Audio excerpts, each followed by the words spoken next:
Now, earlier in the week, police in the Kenyan port city of Mombasa arrested two people who were driving a car with two improvised bombs hidden inside it. Now, the suspects, one of whom was Kenyan and the other of Somali origin, were planning to attack an unspecified target, according to the authorities, and the arrests themselves actually followed a tip-off. Kenya is on a heightened state of alert after militants from Somalia's Al-Shabaab Islamist group attacked a shopping centre in Nairobi last year. Well, let's take a closer look at that story, the many issues surrounding it, with my panel. They are, of course, the veteran journalist and former newspaper editor Cameron Duodu and Heather Walker, who's the editor of The South African. A very good morning to you. Cameron, on the surface, it does look like another success story for the Kenyans, but on the other hand, there are perhaps a number of other plots which have gone by unnoticed, and some indeed which have succeeded but perhaps haven't quite made it onto the media radar. Yes. The trouble with the Kenya authorities is that they've missed so many chances of actually stopping bigger attacks when small things have happened. The worst case is, of course, the September 2013 attack on the mall.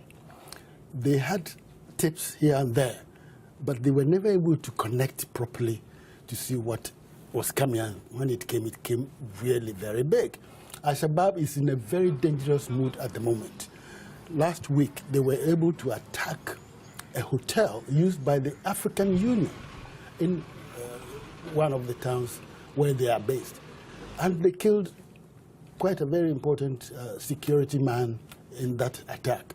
So this is the security chief important to the AU? Yes, and to the current Somali government, as it is called. So they are dangerous. Kenya is in a terrible situation because of its alliance with the West.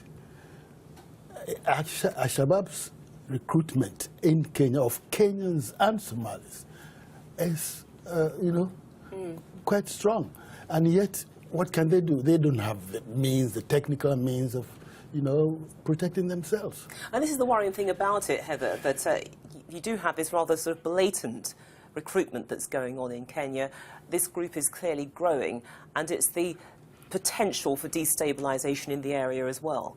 Certainly, Kenya is in the middle of a very volatile region, and it seems to be attracting people from countries like Somaliland who are getting part of organizations like Al-Shabaab, where they might not have done in other situations. The other thing is that these organizations like Al-Shabaab are being funded by powers beyond Africa even. And Kenya, the Kenyan government almost is faced with a huge task in trying to combat people with weapons, probably far more sophisticated than theirs, possibly intelligence, even more sophisticated than theirs. It's incredibly difficult for the Kenyan government to have a hold on. But as Cameron mentioned, it's taken him a long time to really try and clamp down on militants. And I mean, like it or not, it does appear they're going to have to work with other foreign intelligence agencies. But then again, I suppose that the danger is that involvement could be seen as a bit more suspect, and it actually fuels the very thing that you're trying to combat. In fact, if you talk to Somalis, and I talked to one who drove me last week in a taxi, they will tell you that it is because Kenya allowed itself to be led by the U.S. into Somalia in the first place, that the Somalis began to retaliate. Of course, it's all very, very, full of propaganda. You don't really know what to say. But it is true. It's a conflict that feeds on itself. I blame you, you blame me. I take action because of what I think you are going to do, and you take action because of what you know I will do.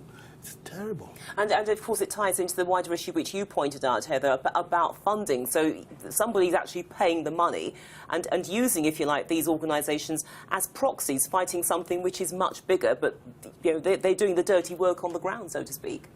Yeah, and I think until we can actually find out who's behind this overall. I mean, we know who the people are. The Somalis, the Kenyans being recruited, but who's actually at the top of the whole chain, and who's sort of feeding into this reign of terror, essentially. And it's the boldness as well of these attacks that's clearly, people assume that what happened in that shopping mall might have been the nadir, but clearly it's whetted the appetite of al-Shabaab. They've become more outrageous, more daring.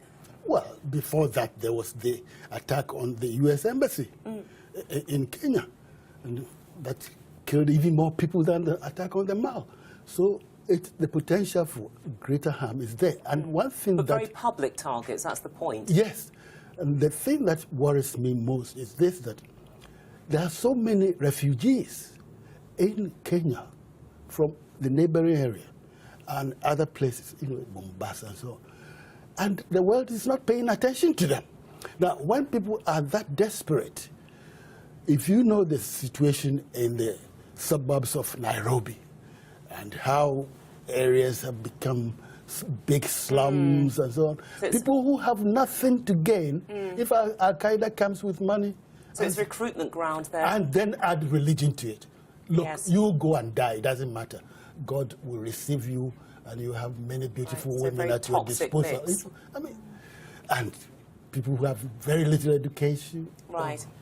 OK, Heather Cameron, we'll leave it there for the moment. We will return to you, of course, in the course of the programme. But just in case you've joined us, you're watching This Day Live here on Arise News. Stay with us.